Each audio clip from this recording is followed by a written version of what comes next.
People talk endlessly to themselves, to their spouses, at parties, to their coworkers, endlessly about the difficulties of raising teenagers. It's become the subject of comedies. But from extensive experience, I can tell you a secret.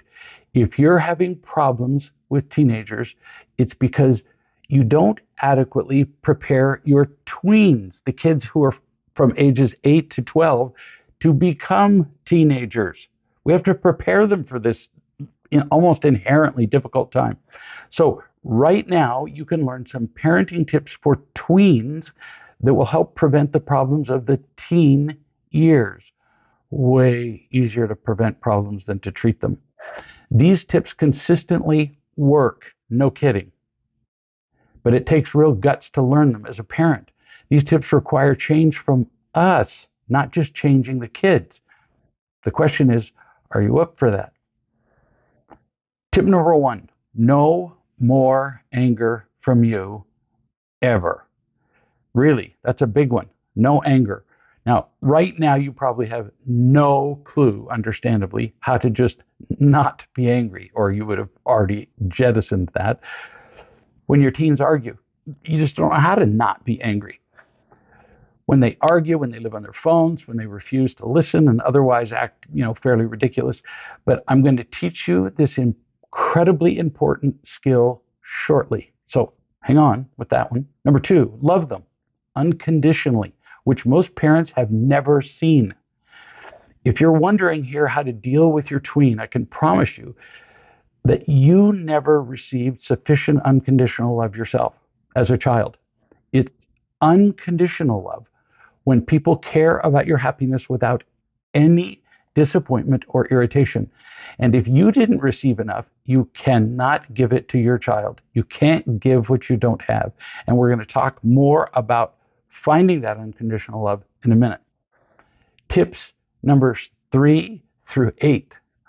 I'm going to skip these for now because you're not quite ready for them. This is an accelerated course, and we're going to do a bit at a time.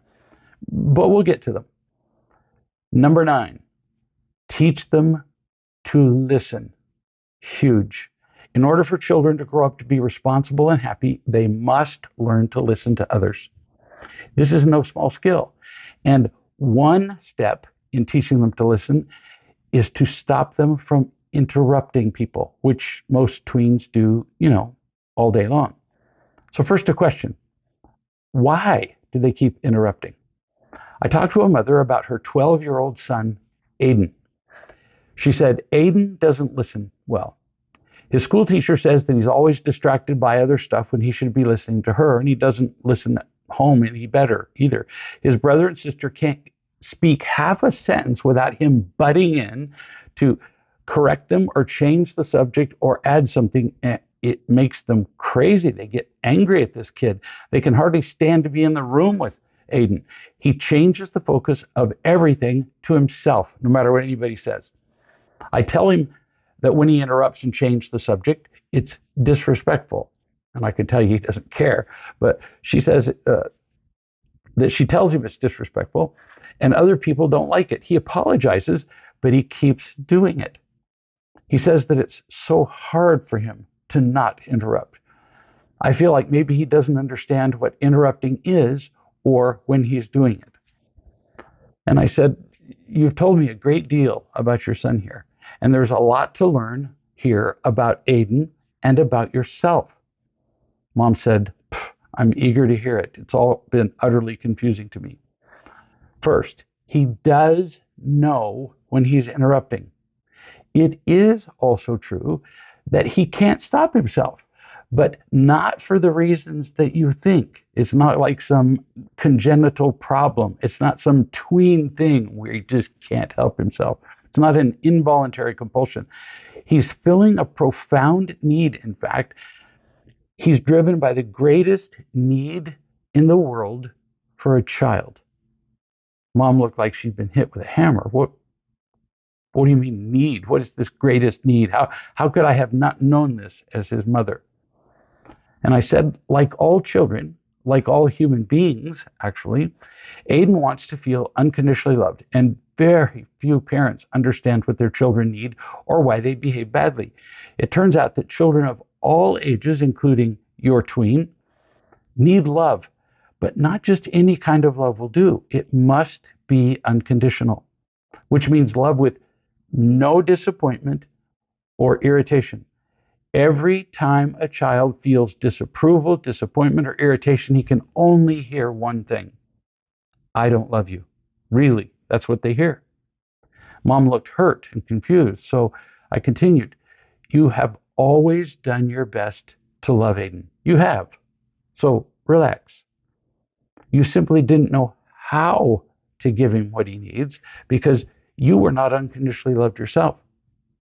Most parents were not. How could we possibly give to our children what we have not been given ourselves? How could I know that you or any other parent didn't receive sufficient unconditional love? It seemed like a presumptuous thing for me to say. My answer is, you just remember in your own childhood how many times your parents and others rolled their eyes when you made mistakes, or they criticized your performance, especially with a tone. They told you that they were disappointed in you with their words, their facial expressions, lots of things. Or you just needed somebody to talk to, and there was nobody there. On each of those occasions, you did not feel unconditionally loved, whether it was aggressive with unkind words or just by simple neglect. And you felt the message, I don't love you. Nobody said it, but that's what you felt. Really, even if you don't consciously remember it, each event was that painful. It was like being poked with a sharp stick. And our children have the same pain, just like we did. All of us, including our children, must be unconditionally loved and taught.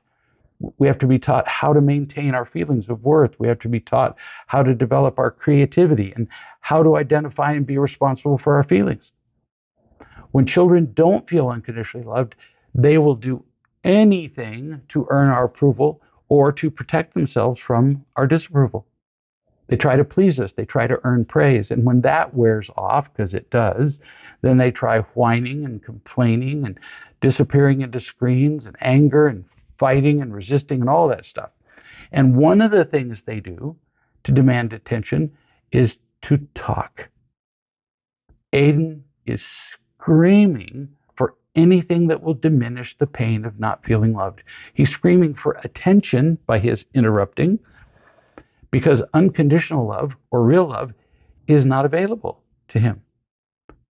He can't listen while he's in pain and demanding attention. And he's probably never been listened to himself, not consistently. People tend not to listen well. All people, parents included. You probably have not listened to him. If, for example, he speaks to you while you're on your phone or doing something else, I'd be willing to bet just about anything that you tend, when you're on your phone, to periodically mumble something like, and then you go back to what you're doing. With a child, there is no such thing as multitasking. Impossible. Not ever. We have to stop what we're doing and really pay attention to the child. Aiden is constantly trying to get attention because he's not getting the proactive listening and attention that he needs. He's constantly getting attention, but he's manipulating to get it. He's taking people hostage to get attention. He's earning it. He's buying it. And if he has to pay for people to listen to him, if he has to buy their attention, buy their love, then it doesn't count as anything. It's not satisfying to him. So he does it again. That's why he says, I can't stop myself. I have to feel loved, is what he's screaming at you.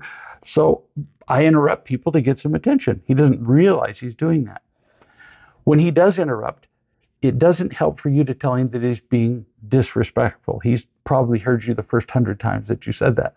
He just needs to be loved and taught. So what would that look like?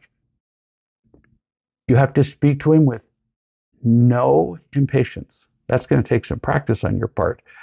Just being aware of that, you're going to realize how impatient you can be when you speak to him. And you don't just tell him not to interrupt. Telling somebody what not to do doesn't give them any clue what to do.